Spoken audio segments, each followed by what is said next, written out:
Surya menceritakan pernah satu ketika dahulu beliau pernah menggunakan susuk. Susuk ini tujuan adalah untuk kecantikan, tetapi bukan untuk semua orang memandang dia cantik, tidak. Susuk yang dia gunakan tujuan kecantikan dan juga memikat hati majikan di tempat tugas.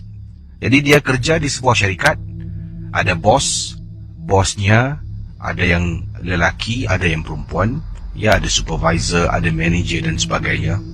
Jadi dia mengenakan susuk ini supaya orang-orang di atasnya, orang-orang atasannya akan memandang dia dan akan suka berurusan dengan dia, akan mempunyai kepercayaan terhadap dirinya. Jadi inilah yang berlaku. Katanya Surya, pengalaman yang beliau telah pun mendapatkan hikmat salah seorang tukang pakai susuk. Dia berjumpa dengan orang ini setelah dia mendapatkan bantuan daripada seseorang. Jadi orang ni kenalan beliau, recommend kuat. Katanya, kalau saya benar-benar nak berjaya dalam bidang tugasan saya harus mendapatkan khidmat pakcik ni lah. Jadi setelah berfikir, saya pun pergi ke rumah pakcik ni, Casey, dan saya sampaikan hajat niat saya. Dia masukkan susuk. Kalau saya katakan masukkan tu, dia memang menusuk beberapa logam ke dalam bahagian-bahagian wajah saya. Jadi setiap orang yang saya hajatkan memandang ke arah saya, berbicara dengan saya, bila matanya melihat saya, dia akan rasa senang dan dia akan rasa tenang. Casey memakai susuk ni ada pantang larang. Pada mulanya, bila saya baru memakainya, saya mematuhi segala pantang larang. Dan ia mengambil masa 3-4 tahun, Casey. 3-4 tahun kehidupan saya di tempat tugas begitu mudah. Daripada bawahan, saya naik. Pertengahan, saya naik menjadi orang atasan, Casey. Walaupun kerja saya kalau dibandingkan dengan beberapa rakan yang lain, memang tidak sama. Ada yang lebih hebat, lebih baik dari saya. Tapi oleh kerana saya mengenalkan sesuatu, saya sentiasa baik di hati majikan saya. Itulah yang berlaku. 4 tahun, Casey, begitu mudah saya panjat hierarki di tempat tugas. Ramai teman-teman telah pun bersuara, sampaikan ada yang tidak puas hati menyuara pada saya, mengatakan, aku tak tahu aku betul-betul tak tahu apa yang kau dah buat sampaikan bos boleh suka dengan kau. Aku macam nak rak tahu kerja. Engkau selalu dapat pengiktirafan dari bos. Dipendekkan cerita, sepandai-pandai tupai melompat, akhirnya jatuh ke tanah jua. Saya kalau bab susuk dan pantang larang, saya tak pernah pun tak ikut. Saya tahu ini berbahaya. Kalau saya melanggar pantang, ia akan makan dalam, Casey.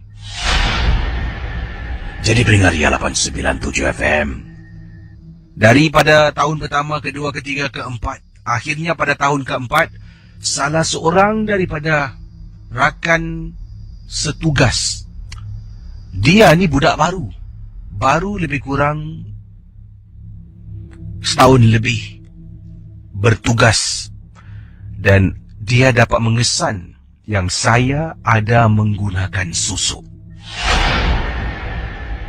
Jadi pendengar Ria, dipendekkan cerita, dia telah pun melakukan sesuatu supaya saya melanggar pantang.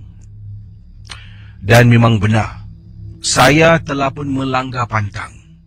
Jadi apabila saya melanggar pantang, kata pakar yang merawat dan memakaikan saya susuk ni, saya harus berjumpa dengan dia dan harus menunaikan sesuatu, barulah pantang saya ni akan dimatikan dan keadaan akan kembali seperti biasa.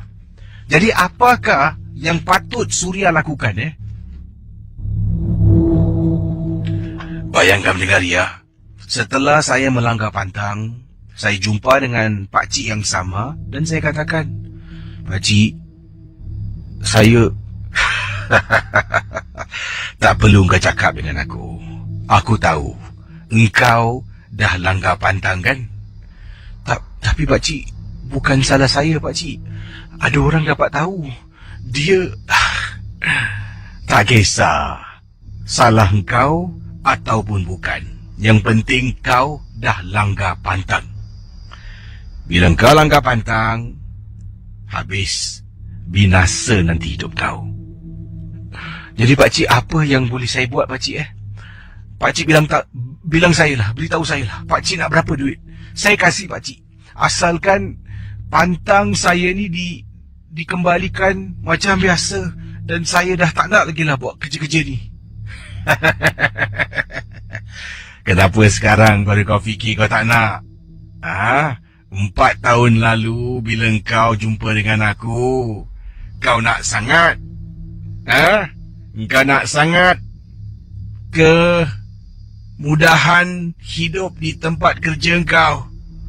Sekarang kau nak tolak tepi. Bukan semudah itu. Duit, aku tak nak duit kau.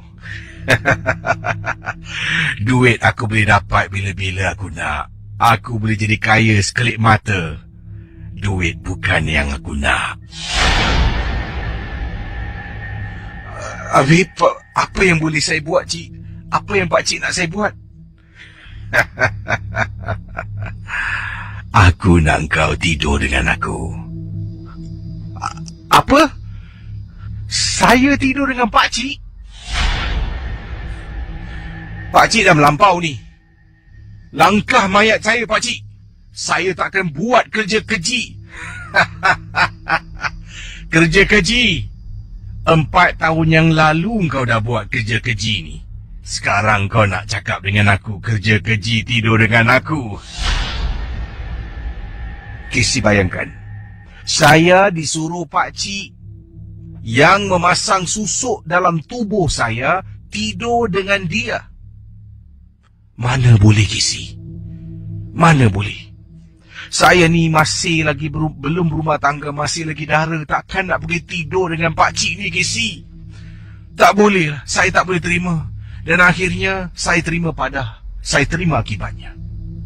Kelakonan saya di tempat kerja makin merosot. Fikiran makin kusut. Saya bila berjalan nak pulang ke rumah, saya akan sentiasa rasakan diri saya akan diikuri. Pendengar Misteri John 12 kata Suria, sampaikan saya takut sangat kalau saya seorang diri di rumah sedang berjalan dekat kolong blok. Ketakutan, Kisi. Benda ni menghantui saya. Kalau dalam bilik saya sedang tidur, saya akan kadang-kala dengar suara orang memanggil nama saya berkali-kali dalam rumah saya. Surya, Surya, Surya.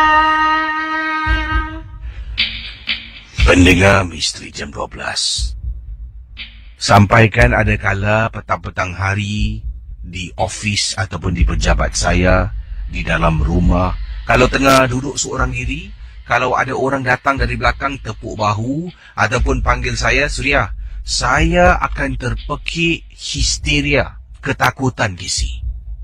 Bayangkan pendengar Ria.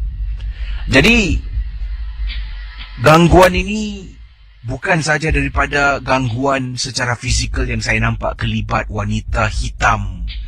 Dalam bilik saya terdengar suara, tetapi ia telah pun menjejah saya secara emosi. Saya tidak seceria dahulu. Saya seringkali kemurungan. Ia makan dalam, Kisi. Benar-benar makan dalam. Hal ini dapat dikesan oleh ibu saya yang mengarahkan saya ikut dia berjumpa dengan seorang ustaz, dan dipendekkan cerita, ustaz itu, saya jujur dengan dia, beritahu dia apa yang berlaku, dan dia telah pun membantu saya, tetapi bukan dalam jangka masa yang singkat, memakan masa begitu lama, berkali-kali jumpa dengan ustaz yang sama selepas hampir setahun lebih. Barulah saya dapat dipulihkan 90%. Kenapa saya kata 90%? Sebab dia masih lagi mengganggu ketika saya tidur. Nanti kalau tidur malam, saya akan mimpi yang ngeri. Mimpi dikejar dengan anjing hitam yang besar. Mimpi macam-macam lah keadaan saya dalam mimpi itu. Akan saya terbangun dalam keadaan terperanjat dan ketakutan. Saya kesal perbuatan saya. Dan saya ingin beritahu, jangan bermain dengan api. Silakan 669-11897 bagi yang nak berkongsi pengalaman. Saya harap yang benar-benar ingin bercerita. Dan kalau tidak, kita beri laluan kepada yang lain. Dan kalau cerita tu tak perlulah hello Kisi, hello. Awak cerita terus. Kalau awak cerita saya masuk campur, apa jadi? Lepas tu ni cerita pun tak habis. Jadi anda terus hubungi saya dan terus berkongsi pengalaman anda supaya kita dapat ringkaskan masa. Dan juga ingat, kalau ingin berkongsi on air bukan off air, bersama dengan saya Kisi dalam rancangan Misteri Jam 12. Kita ke ujung talian. Hello, selamat pagi. Siapa bercakap ni? Saya Fuad. Ada kisah tentang apa? Silakan. Ini saya betul dari Kota Tinggi ni. Betul dekat daerah Kota Tinggi ni ada seorang tukang urut. Okey. Seorang tukang urut ni saya tak boleh beritahu lah kampung dia. Okey. Tapi yang misteri dia, minyak yang digunakan untuk mengurut tu, minyak dalam botol tu tak pernah habis. Bila dia gunakan minyak tu untuk mengurut orang, minyak tu takkan luar. Tak pernah habis. Dan apa tu, minyak tu memang berkesan untuk urut orang lah. Kebanyakan yang diurut guna minyak tu memang lebuh lah. Jadi yang minyak tu tak habis-habis. Itu saja Kisi. Terima kasih. Baik, silakan 669-11897. Katanya tukang urut menggunakan minyak tak pernah habis. Jadi soalannya, bagaimana dia boleh tahu minyak tu tak akan habis? Adakah dia sendiri melihatnya ataupun ada dengar cerita daripada orang-orang, ataupun tukang urut tu mengaku sendirilah, ni aku gunakan minyak ni tak pernah habis. Jadi awak balik tidur di tukang minyak lain, tak tahulah. Tapi kemungkinan ada juga minyak-minyak yang digunakan minyak ajaib. Ada yang dalam minyak tu adalah akar-akar kayu. Mungkin agaknya akar tu menghasilkan minyak lah, untuk menambah minyak tu secara sempurna jadi. Hello, selamat pagi. Hello. Sila hubungi saya sekarang 669-11897. Kalau tak perlu telefon. Kalau ingin berkongsi pengalaman, saya ingin mendengarnya dalam rancangan MG12. Sebelum itu saya ingin kedengarkan satu kisah yang ringkas. Datangnya daripada seorang pendengar. Ini daripada seorang pendengar yang bernama Yazid. Kata beliau bertugas sebagai seorang ahli anggota bomba, sebagai section commander. Waktu itu ada fire call Kisi, kata Yazid. Saya dengan beberapa rakan daripada fire post berdekatan tempat kebakaran tersebut telah pun dikerahkan oleh control room. Kami menaiki Red Rhino sampai dahulu di tempat kejadian kebakaran yang berlaku. Saya lihat rumah di tingkat 2 dah terbakar, asap hitam berkepul-kepul keluar. Jadi bila saya turun dari Red Rhino, dah pasang semua barang-barang dan kami nak naik atas lah, nak cuba tengok ada tak orang terperangkap dalam rumah. Jadi ada beberapa penduduk dekat kawasan tu yang sedang berdiri. Salah seorang makcik tarik tangan saya. Nak, selamatkan nak. Ada perempuan dekat tingkap tu tegang diri. Saya tengok atas. Saya tak nampak apa-apa pun. Makcik nampak ada orang ke tadi? Tak, tu tegang diri tu. Saya tengok lagi, tak nampak apa-apa pun Kisi. Saya rasa hairan. Jadi kami berempat naik ke atas rumah tersebut. Dalam rumah tu memang ada orang terperangkap, iaitu 2 orang anak kecil. Pecahkan pintu, budak tu dah tercungap-cungap nafas. Sebab apa Kisi? Sebab ibunya keluar sekejap, pergi ke kedai minyak, tak tahu nak beli apa. Jadi dia keluar sekejap, dia lupa yang dia panaskan lauk. Jadi budak tu saya bawa keluar. Nasib baiklah tak ada mangsa kebakaran. Jadi saya pun nak double confirm. Saya kata pada teman saya nak masuk dalam lagi. Sebab bila kita tanya budak tu berapa orang dalam rumah, dia tunjuk 2 orang tangannya. Sebab dia tak boleh bercakap, terbatuk-batuk. Jadi saya kata pada rakan saya, aku rasa ada orang lagi dekat dalam. Aku masuk kejap budak ni kata 2 orang je lah. Jangan, kita tunggu.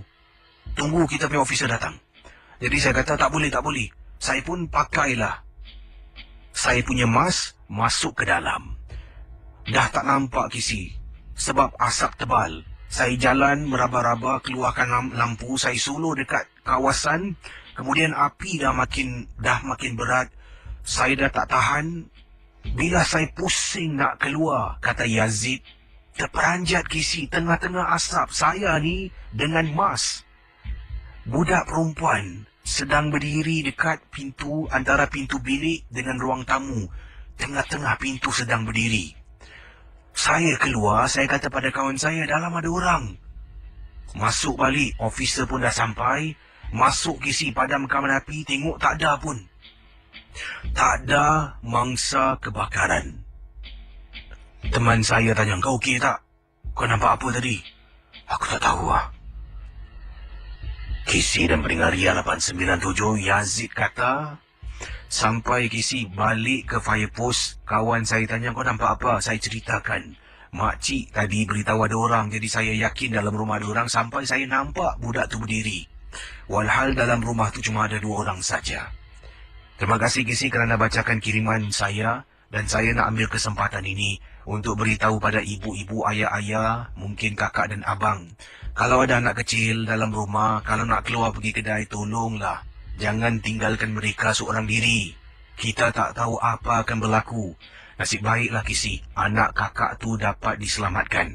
Untuk pengetahuan Kisi, dia panaskan lauk, dia pergi kedai nak beli roti, nak makan dengan lauk yang dipanaskan. Itu saja, terima kasih dan selamat tengah malam. Hello. Hello. Hai, selamat pagi. Siapa tu? Amra sini. Ini panggilan dari mana ni, Amra? Bukit Batok. Ada kisah tentang apa ni, Amra? Silakan. Okey. Sebenarnya saya ada satu cadangan dengan satu kisah lah. Pertama saya nak cadangkan kalau boleh macam Casey buat setiap malam lah. Macam malam ni, okey malam ni cuma orang kisah kat dalam hilang ke, macam gitulah kan, lagi macam teronok kan gitu. Itu cadangan saya je lah. Terima kasih, insyaAllah akan dipertimbangkan ya. Okey, dengan kisah saya ni terjadi dekat daerah rumah Bukit Batok saya juga. Pasal blok saya blok yang 4 tingkat kan, kita tahu kan 4 tingkat tu kan bawah dia kan memang ada yang ada rumah story tu kan. Jadi rumah saya macam gitu. Jadi saya kan belakang bilik saya ni ada blok lagi satu lah. Jadi blok yang depan tu menghadap ke orang cakap kat taman dululah.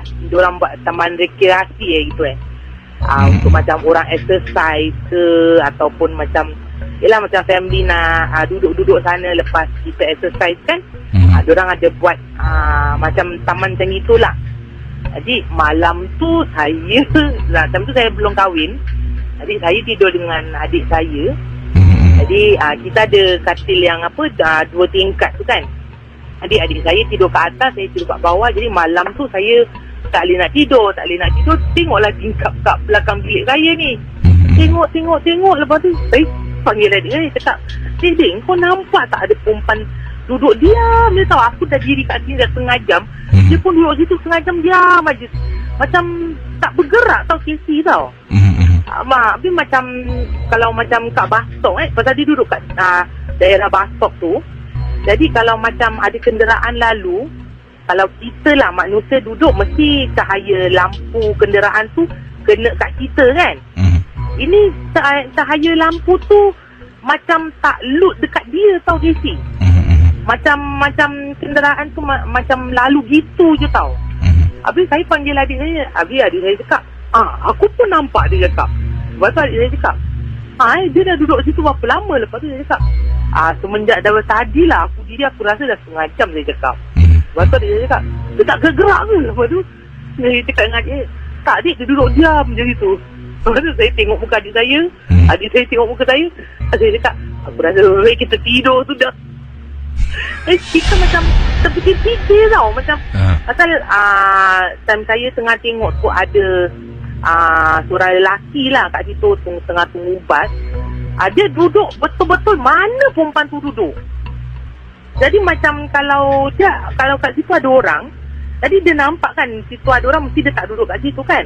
Dia duduk betul-betul kat mana perempuan tu duduk. Lepas tu dia bangun, perempuan tu tetap kat situ juga, Casey. Jadi macam yang adik saya cakap dengan saya, malam-malam perempuan tu pakai baju putih, dia tak seram ke? Adik saya cakap gitu. Saya cakap, kau mulut tak boleh senyap dia cakap. Kita beradik, kita tengok dia nak masuk setengah jam lagi tu, Casey. Tengok dia gitu, jadi macam kita pun naik takut lah. Pasal time tu saya rasa dah pukul 12 lebih. Jadi mungkin lelaki tu nak pergi ke Bukit Batok luar ke apa. Agaknya dia naik feeder bus lah kat situ kan. Kita tengok lelaki tu, dia duduk, dia bangun, dia duduk, dia bangun. Lepas tu nanti sekejap dia tengok yang tempat dia duduk tu. Lepas tu nanti dia jalan lagi. Macam lelaki tu tak tentu arah tau, Casey tau. Jadi kita tadi kita cakap macam, yalah, saya dengar adik saya cakap, kesiannya budak lelaki tu duduk macam ada benda kat situ. Adik saya time tu memang tak cakap kan, mulut dia memang tak boleh nak tutup kan. Orang cakap pada budak-budak kecil kan, Casey kan. Jadi saya cakap dengan dia, dah tidur nanti benda tu datang kat depan, mati kita. Jadi terima kasih dengan kisah anda ya. Terima kasih. Sama-sama. Kembali baik 669-11897. Yang ini daripada mana ni? Kiriman daripada seorang pekerja yang katanya di sini, saya bekerja sebagai seorang pembantu rumah dan Casey seram kisah-kisah malam ini. Sedang mendengar Misteri Jam 12 bersama dengan mem saya. Wow, mem dengan pekerja pembantu rumah ni sedang mendengar ini bagus. Hidup harmoni ya. Katanya di sini, saya pernah mengalami satu kejadian yang menyeramkan ketika baru sampai Singapura. Ini berkenaan dengan majikan yang pertama, Kisi. Majikan yang pertama ni ibunya adalah seorang tukang ubat. Jadi rumah tu seringkali dikunjungi oleh pelbagai pesakit yang mempunyai masalah dan ingin mendapatkan rawatan sentuhan tradisional, bukan seperti doktor. Jadi orang keluar masuk dan dia mula sibuk selepas waktu maghrib. Nanti dia akan berada dalam bilik, kemudian dia akan hidupkan tempat bara. Bilik tu kadang-kala penuh dengan asap kemenyan. Dan apa yang berlaku kalau waktu itu mem saya kalau keluar, saya jarang dibawa bersama. Sebabnya kerja saya, tugas saya adalah duduk rumah, kemas rumah untuk masak keluarga. Ya, tidak perlu menjaga anak ataupun menjaga orang tua. Dan ada kalanya kalau mem keluar dengan ibunya sekali, semualah sekeluarga keluar, saya duduk dalam rumah tu seorang diri. Dan saya dibenarkanlah untuk menonton TV, setelah habis selesai kerja. Tapi kadang-kadang nanti dalam bilik tu akan kedengaran, Casey, bunyi cakaran, bunyi cakar pada pintu. Dan kadang-kadang dengar suara orang minta tolong dalam bilik berkenaan.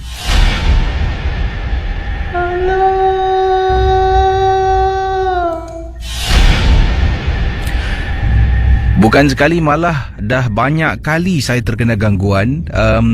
Pernah sekali ketika saya sedang duduk dekat ruang tamu seorang diri sambil menonton televisyen, saya dengar pintu tu terbuka tau, Casey.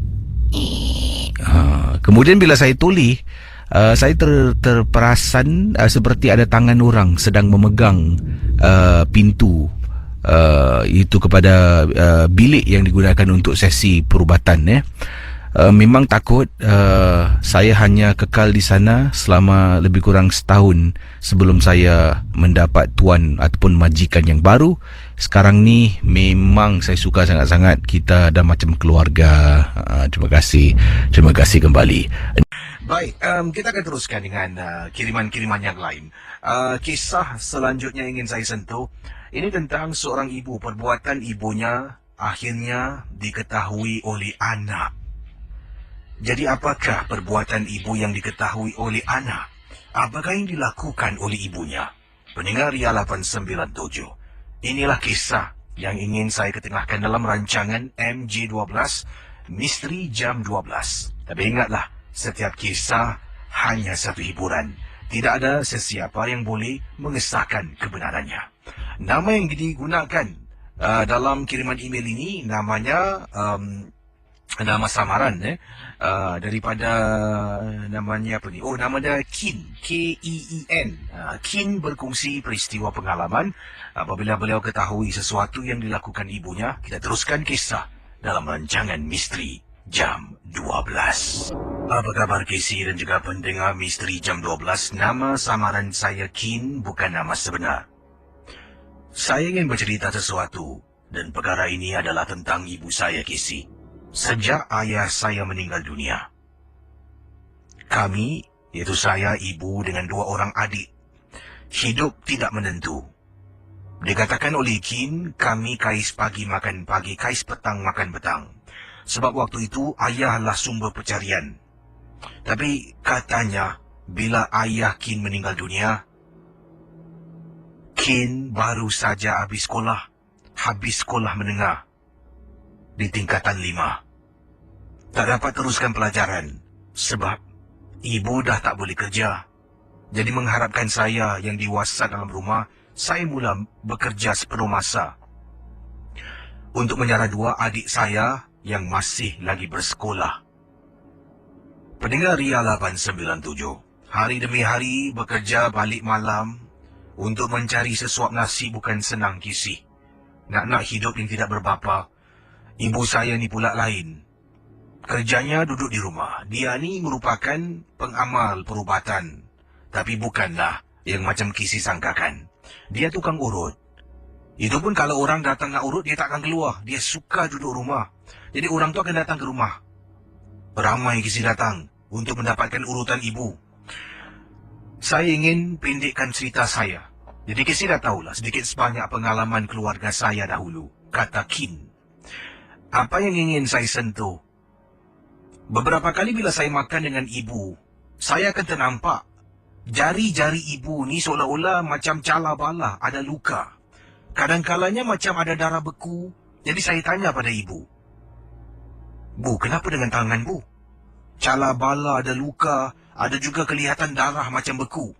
Dan ibu akan mengatakan, oh, tak ada ni urut orang. Urut 2-3 jam, penatlah, tangan ibu ni pun dah tak larat. Tapi akhirnya Casey, setelah lebih kurang setahun saya bertugas, ibu saya kata, kau dah tak payah kerja lagi Kin. Kau pergilah, sambung belajar. Jangan khawatir tentang duit. Mak dah simpan cukup duit mak urut orang. Untuk bayar duit sekolah engkau, duit adik-adik engkau, duit rumah, semua ada. Pada mulanya saya tak percaya, tapi oleh kerana ibu dah bersuara dan saya memang nak lanjutkan pelajaran ke peringkat pengajian tinggi, saya pun berhenti kerja dan kemudian apply. Nama saya di salah satu politeknik di Singapura. Jadi Casey, hari demi hari saya tengok tangan ibu, jari ibu saya memang macam tu. Dan beberapa kali juga, bila saya pernah buka oven dalam rumah, oven dah tidak digunakan. Dulu pernahlah digunakan, ibu akan buat kuih, tapi sekarang ni sejak ibu mengurut orang dah jarang ataupun tidak langsung digunakan. Dalam oven pernah saya buka kerana ternampak sesuatu. Bila saya tarik, ternampak Casey atas pinggan ada pulut kuning. Pulut kuning. Saya tanya ibu ni siapa punya? Siapa punya? Dia tanya saya balik. Jadi saya nak makan, dia kata jangan. Tak tahu siapa punya, buang sudah. Saya pun buang pulut tersebut. Lat beberapa hari nampak lagi pulut kuning dalam oven yang kita tak digunakan. Pendengar Ria 897, dengan kuasa Allah, kata Kin, pada satu malam saya terbangun nak ke tandas apabila terdengar ibu saya bercakap dengan seseorang macam budak kecil. Nah, sini, cepat, makan cepat. Makan, nanti kau dah nak kena balik. Jadi, pendengar Ria 897, nak buka pintu bilik? Tak boleh. Ibu sedang bercakap dengan sesuatu. Jadi apa saya buat? Pintu rumah saya, pintu bilik ibu saya ni, bawah lubang pintu tu jaraknya agak besar. Dengan perlahan-lahan saya cuba tunduk. Casey alangkah terperanjatnya. Saya nampak Casey dekat hujung katil. Berdirinya seorang budak sebab kakinya kecil sangat. Bila saya nampak, astagfirullahaladzim. Dalam hati, adakah ibu aku memelihara sesuatu? Adakah mungkin benda itu makhluk tuyul? Pendengar Misteri Jam 12, saya sampaikan tak berani nak ke tandas. Dan sampai ke saat ini saya tak berani nak menegur ibu saya. Tak tahulah apa makhluk yang saya lihat dalam bilik ibu, dan ibu sedang berbual dengan makhluk itu. Saya tak nampak sebenarnya apa yang ibu lakukan. Tapi saya rasa, Casey, mungkin ibu menyuap makhluk itu dengan pulut kuning yang dia simpan dalam oven. Mungkin sehingga akan menyebabkan tangan dia luka. Itulah yang boleh saya fikirkan. Sekarang perhubungan dengan ibu semakin renggang. Dan Casey, ibu saya pun jarang saya lihat solat. Terima kasih dan selamat tengah malam kepada Casey dan pendengar Misteri Jam 12. Berikut ini adalah kisah peristiwa yang ingin saya ketengahkan. Asalnya kiriman ini adalah bukan email, ya. Selalunya saya akan terima email, saya akan terima kiriman SMS, panggilan, mungkin juga kiriman-kiriman di Facebook yang bercerita. Tapi tak selalulah saya baca, Cuma kalau kadang-kadang saya perlukan cerita, saya akan baca di Facebook. Tapi kali ini ingin saya bacakan adalah sepucuk surat yang belum lagi saya sebenarnya belum lagi saya menderas kisahnya, sebab saya inginkan lebih bila mungkin saya baca ni, bila saya buka surat ini lebih genuine lah, maksudnya tu akan perasaan saya respon terhadap surat ini. Boleh anda mungkin dengar dari nada suara, mungkinlah, saya tak pasti.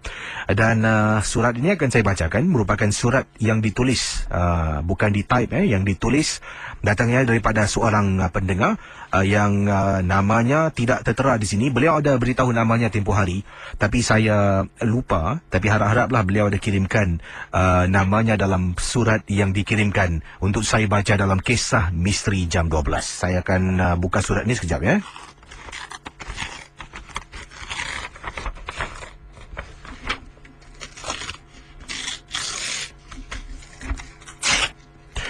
Okey, kita akan kembali selepas pesanan berikut ini dan akan saya bacakan surat yang dikirimkan pada saya. Dan apakah isi kandungan suratnya, saya akan bacakan kepada anda semua. Dan tak tahulah isi kandungan, harap bahasa yang dikirimkan sempurna. Jadi semoga senang untuk saya sampaikan kepada anda dalam wanginya surat ni.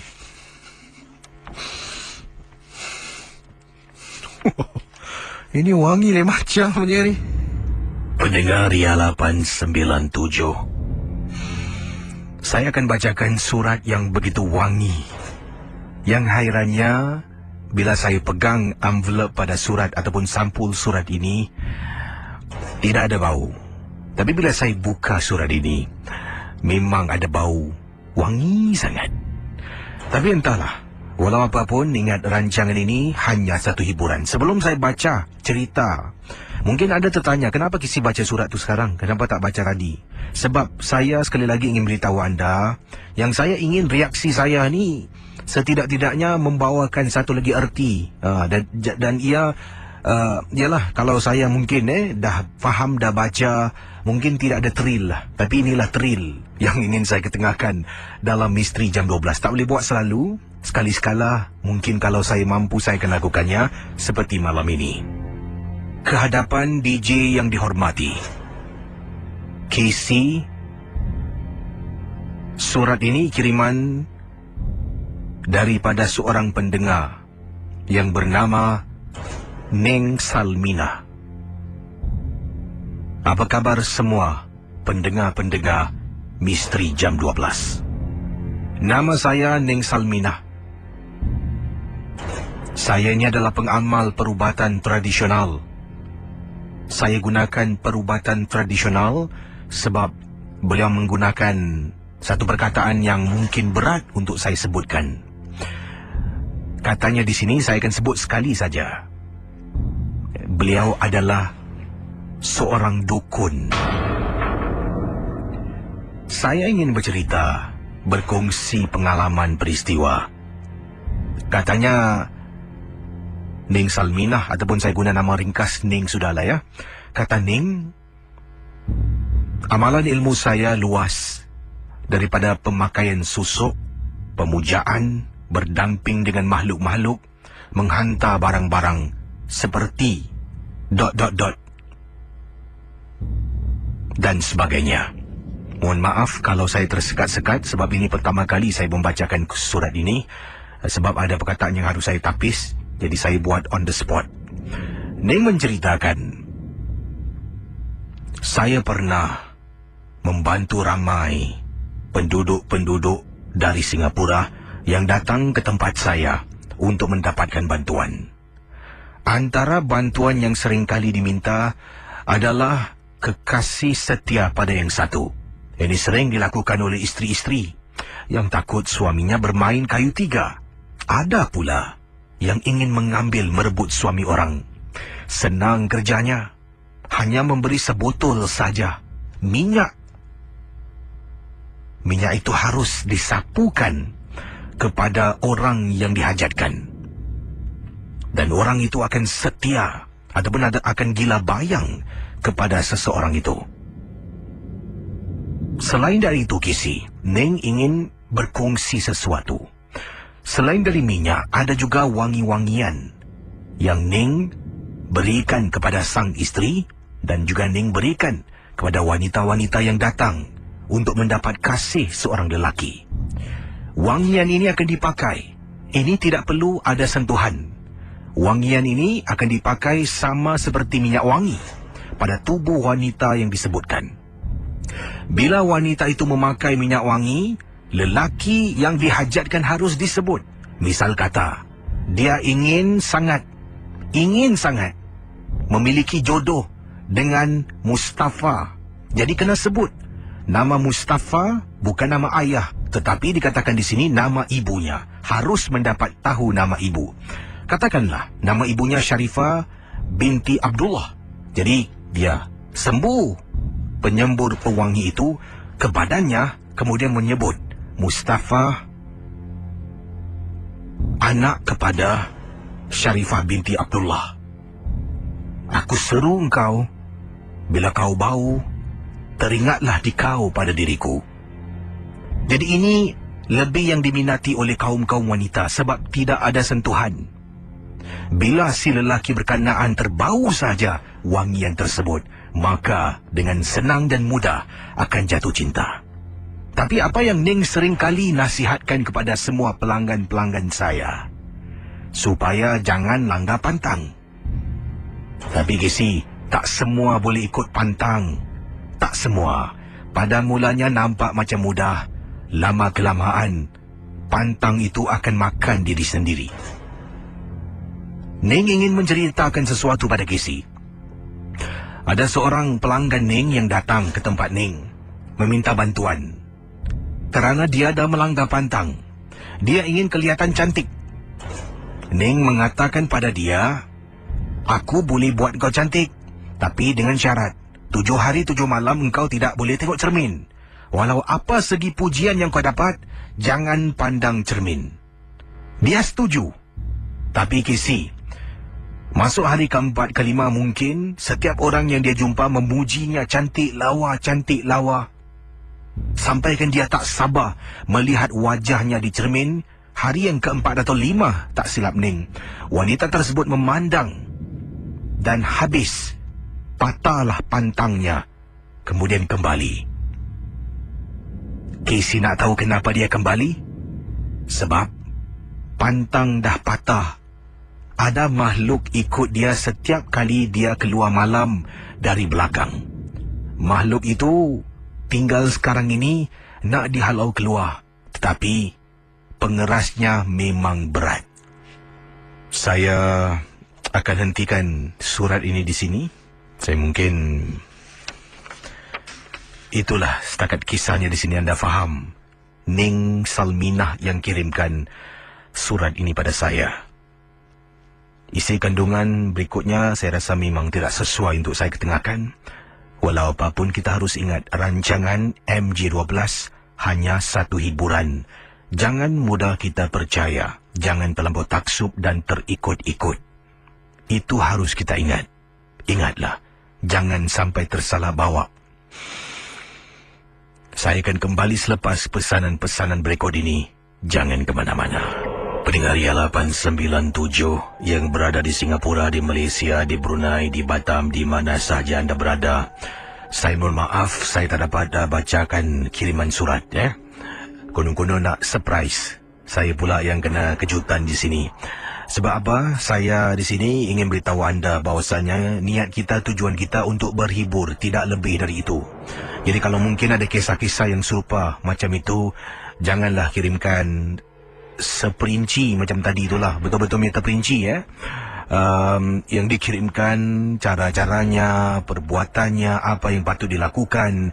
Sebab kita semua tak nak ambil tahu bagaimana ia boleh terjadi, tapi ingin tahu apakah mungkin kesan pengalaman seseorang itu.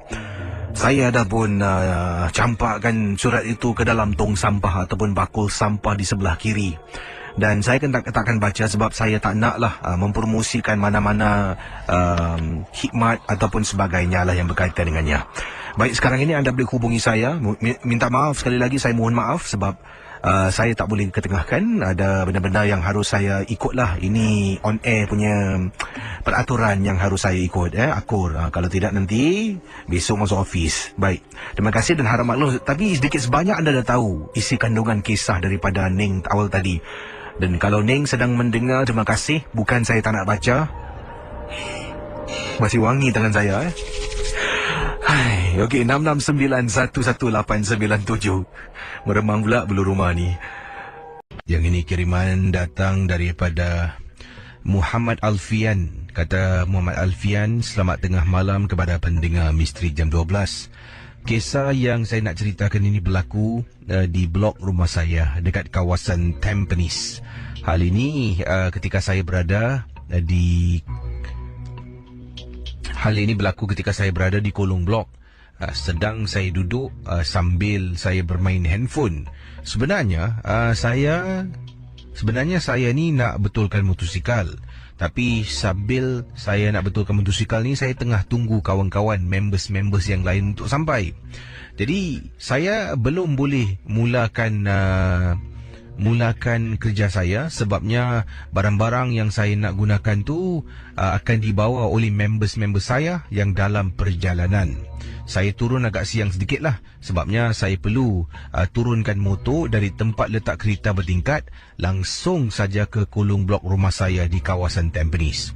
Jadi setelah ambil motor daripada tempat letak motor bertingkat, saya menunggang sampai ke kolong blok. Kemudian saya letakkan di tepi, saya duduk di bangku di kolong blok rumah saya sambil saya message teman-teman dan tanya mereka bila mereka nak sampai. Sementara sedang tunggu reply daripada rakan-rakan saya pun main game lah dekat handphone. Tengah main game ni, tiba-tiba saya dengar bunyi kucing mengiau. Malam tu lah. Dan saya pun alihkan perhatian saya kepada bunyi kucing. Saya tengok kiri, tengok kanan dan bunyi lagi kucing. Saya berjalan, ternampak seekor kucing hitam yang ada di tepi tangga. Dalam keadaan sedang nak turun tangga. Jadi bila dia nak turun tangga sampai dekat lantai 1, katanya Alfian, saya pun ternampak dia berhenti tau Casey. Berhenti dalam keadaan sedang nak bergerak turun tangga sebabnya saya sedang memandang ke arah dia dan dia tengok saya pun dia tenung. Tiba-tiba kucing ni membuat suara seperti nak menerkam ataupun nak bergaduh dengan kucing lain. Macam kucing ni. Saya tengok lagi dia.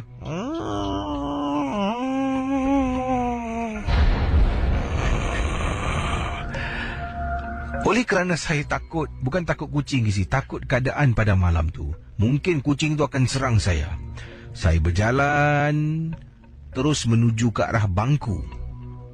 Dalam beberapa saat setelah saya bergerak duduk dekat bangku, kucing yang sama berjalan sambil suaranya seolah-olah nak bergaduh dengan sesuatu.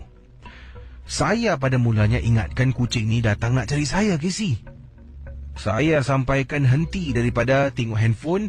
Saya beri tumpuan dan perhatian. Tengok, kalau kucing ni bergerak dan lari ke arah saya dah standby, Casey. Dah standby lah untuk tendang, katanya di sini. Tapi bila kucing ni bergerak, saya perhatikan kucing ni sedang tengok tembok yang ada dekat kolong blok rumah saya.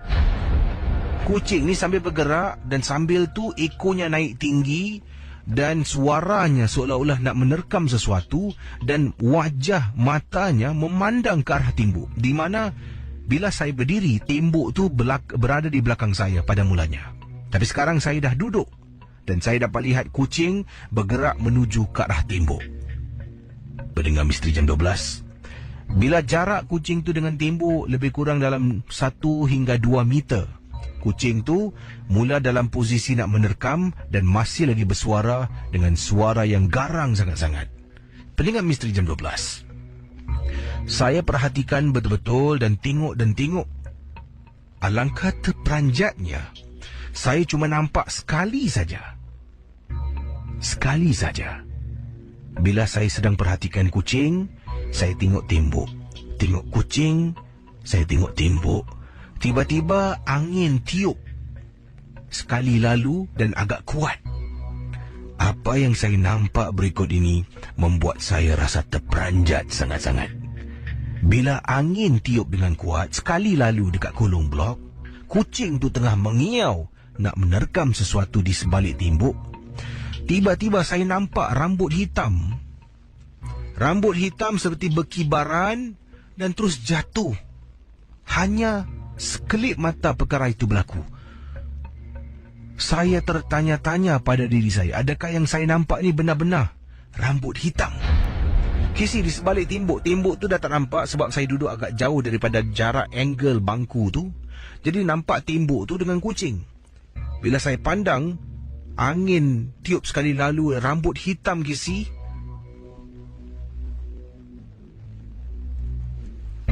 Selepas lebih kurang nak dekat 5 minit kucing tu berada di depan tembok tu sedang mengiau dalam keadaan nak menerkam, baru dia cool off, Casey.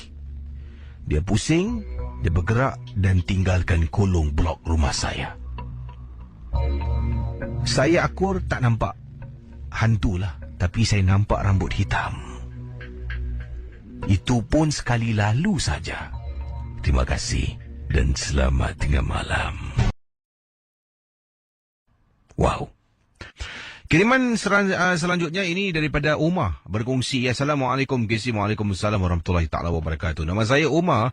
Saya nak berkongsi pengalaman yang terjadi pada saya. Ini berlaku sekitar 5 tahun yang lalu kalau tak silap. Ini ketika saya sedang memancing seorang diri. Dan kejadian ini berlaku dekat dengan kawasan sungai api-api. Waktu tu memang, Casey, kemaruk pancing macam sekarang orang kemaruk Pokemon. Kata beliau, kemaruk sangat memancing.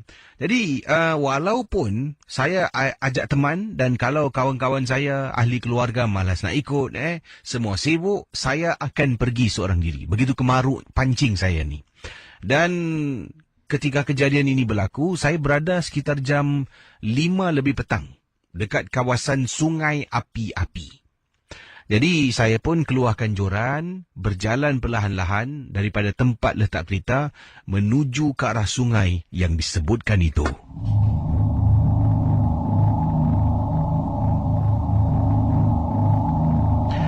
Jadi kejadian ini adalah satu kejadian, boleh dikatakan kejadian seram dan juga aneh, sesuatu yang pelik berlaku.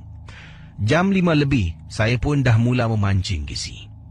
Tiba-tiba saya cuba beberapa kali, umpan saya ada kalanya habis.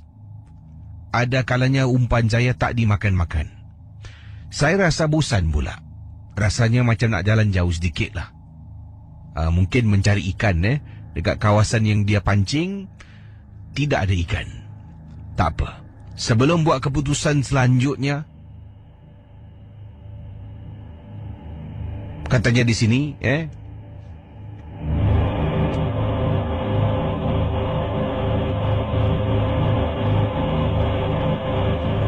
jadi bila dia sedang memancing, tengok tempat tu tak ada ikan, rasanya macam nak berpindah tau.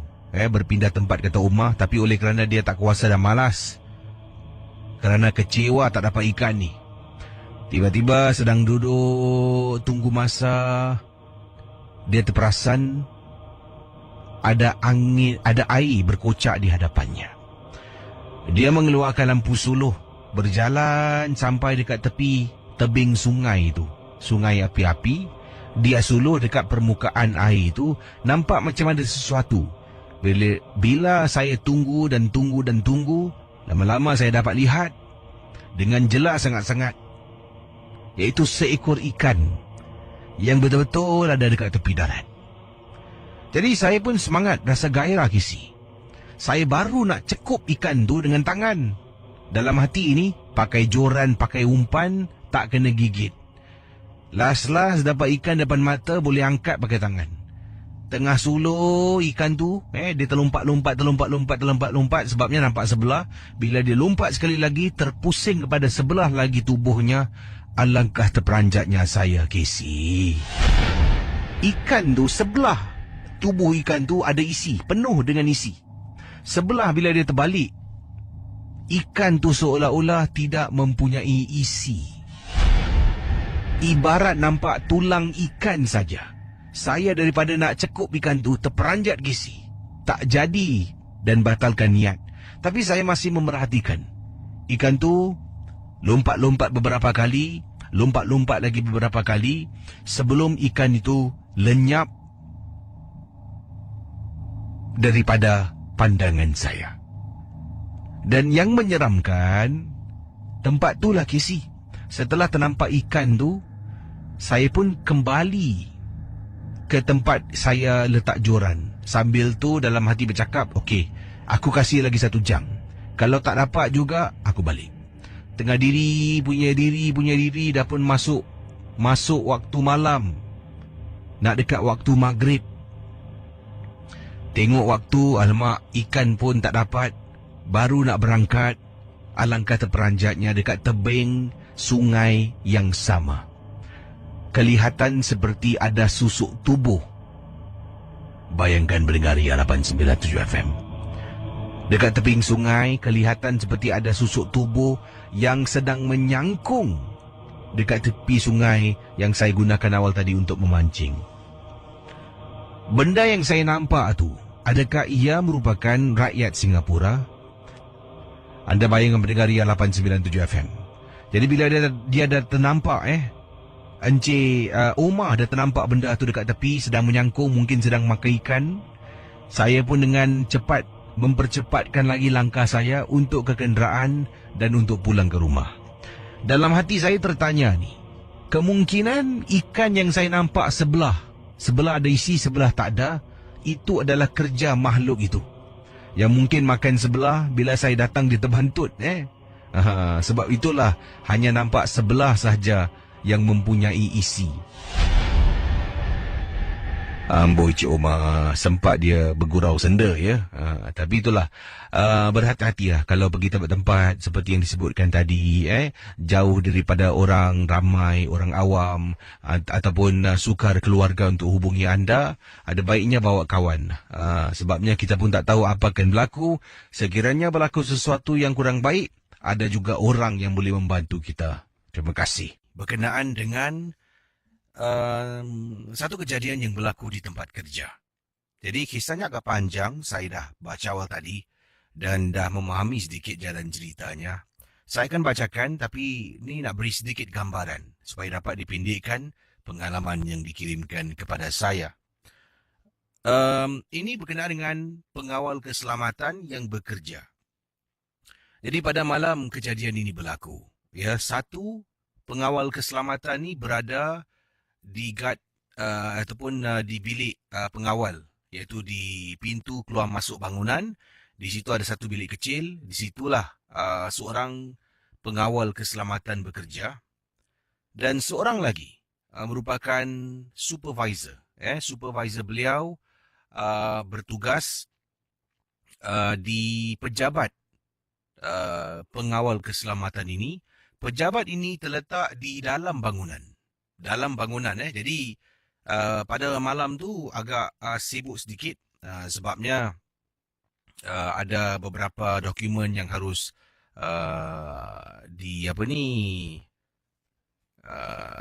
ditandatangan, ya, mengikut jalan cerita inilah. Jadi seorang supervisor yang bekerja pada malam itu tetapi berada di pejabat di ofis pengawal keselamatan dalam bangunan, dan pengirim kita yang bernama Zali pula, seorang pekerja pengawal keselamatan, berada di guard room ataupun guard house yang berada di depan pintu masuk kawasan bangunan ini.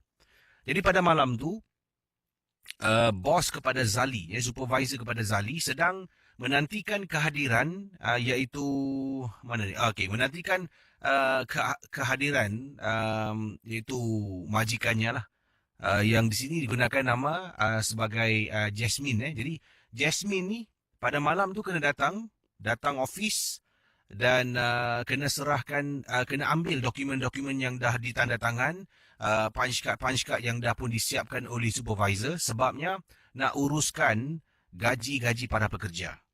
Jadi oleh kerana Jasmine dan juga beberapa teman satu syarikat yang lain ni akan pergi outstation dalam masa terdekat, mereka terpaksa usahakan secepat mungkin. Kalau tak dapat malam tu, makanya gaji tak masuk. Macam itulah. Jadi sedikit gambaran dah tahu.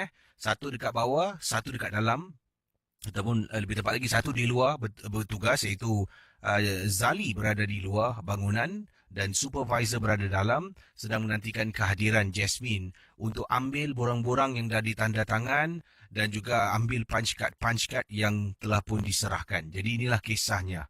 Saya nak kongsi bersama dengan anda dalam Misteri Jam 12. Pendengar Misteri Jam 12. Jadi apa yang berlaku? Kata Zali, apabila saya ternampak kenderaan Jasmine yang berada di luar bangunan, memang tidak dibenarkan masuk. Ya, Jasmine ini bukan pemilik bangunan ini, tapi dia adalah salah satu daripada majikan yang telah pun menyediakan khidmat security ataupun pengawal keselamatan pada bangunan ini. Jadi Jasmine meletakkan kenderaannya di luar. Kami memang sedang menantikan kehadirannya. Dia cakap dia nak datang. Jadi dia pun masuk ke dalam. Saya benarkan dia masuk. Kemudian saya pun cakap kepada supervisor saya,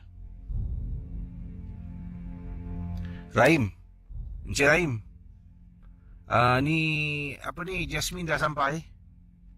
I suruh dia pergi office you untuk ambil barang-barang. Boleh. Sekarang Jasmine, you can go to the office now. Jadi setelah saya berbicara dengan Encik Rahim, merupakan supervisor saya pun arahkan Jasmine untuk pergi ke office Encik Rahim. Ya, untuk berjumpa dengan Encik Rahim. Ini yang diceritakan oleh Encik Rahim kepada saya. Jadi apa yang berlaku bila Jasmine sedang jalan, dah pun masuklah kawasan bangunan menuju ke arah pejabat. Di dalam tu Encik Rahim menceritakan pada saya apa yang berlaku. Dia pun nampak Jasmine, ya, dah pun masuk dalam bangunan. Dah pun masuk duduk dalam office. Supervisor saya keluar, ternampak, Jasmine, you come never tell me Hold on. Jadi apabila supervisor saya sedang menuju ke arah meja beliau nak ambil surat-surat dan juga ada beberapa barang nak diserahkan kepada Jasmine, saya pun sekali lagi menghubungi beliau melalui walkie-talkie. Rahim, Cik Rahim. Cik Rahim? Cik Rahim over. Ni Rahim sini. Ada apa tadi? Cik Rahim, sorry. Saya lupa lah nak kasih Jasmine pass. Dia tak boleh masuk. Cik Rahim boleh bukakan pintu tak? Hah? Ni Jasmine dah masuk ni. Jasmine dah masuk? Macam mana dia masuk? Dia tak ada pass tau. Encik Rahim kata, bila dia toleh di belakang, dia masih nampak Jasmine sedang duduk. Jadi, Cik Rahim beritahu saya lagi. Adalah ni boleh masuk ni. Tengah duduk kat luar kejap. Saya pun buat bodoh. Dan beberapa minit kemudian, Jasmine call lagi. Zalia, where's Encik Rahim? I've been waiting, in front of here.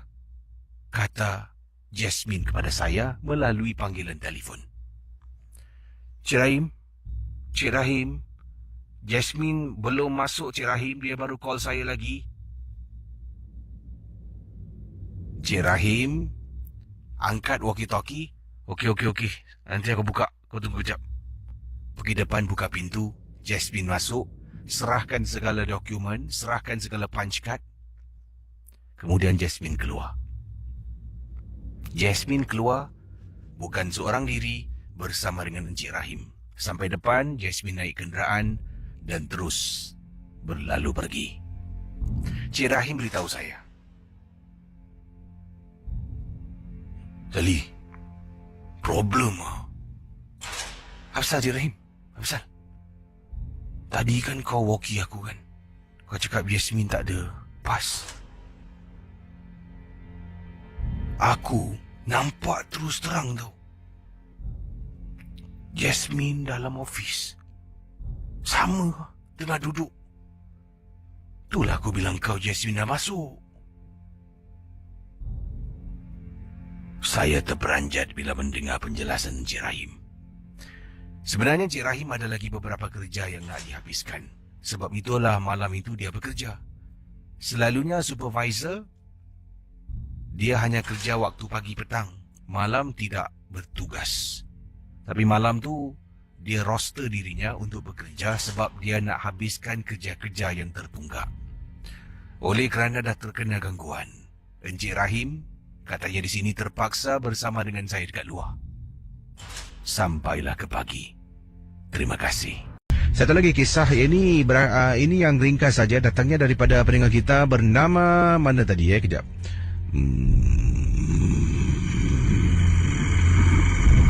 Baik, ini daripada Razif. Assalamualaikum KC. Waalaikumsalam. Saya bekerja sebagai pegawai PUB.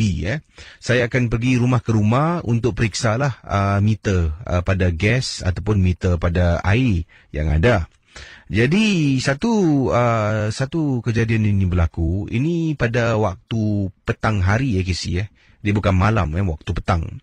Saya ketuk pintu rumah orang ni. PUB. Kalau sekarang Singapore Power. Gitulah.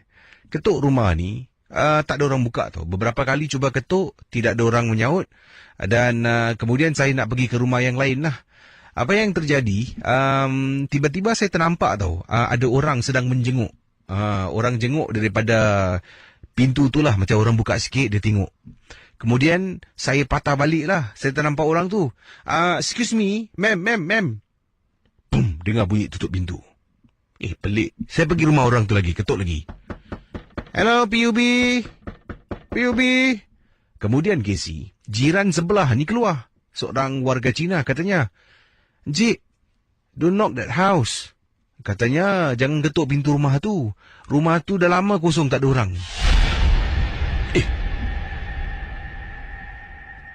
Dalam hati saya ni, baru tadi beberapa saat, saya nampak ada orang jenguk, kemudian saya datang dekat dengan pintu rumah tu, nak ketuk pintu, dia dah tutup Casey. Kemudian jiran sebelah kata rumah sebelah ni dah lama kosong, terbengkalai. Saya pun tak naklah fikir panjang.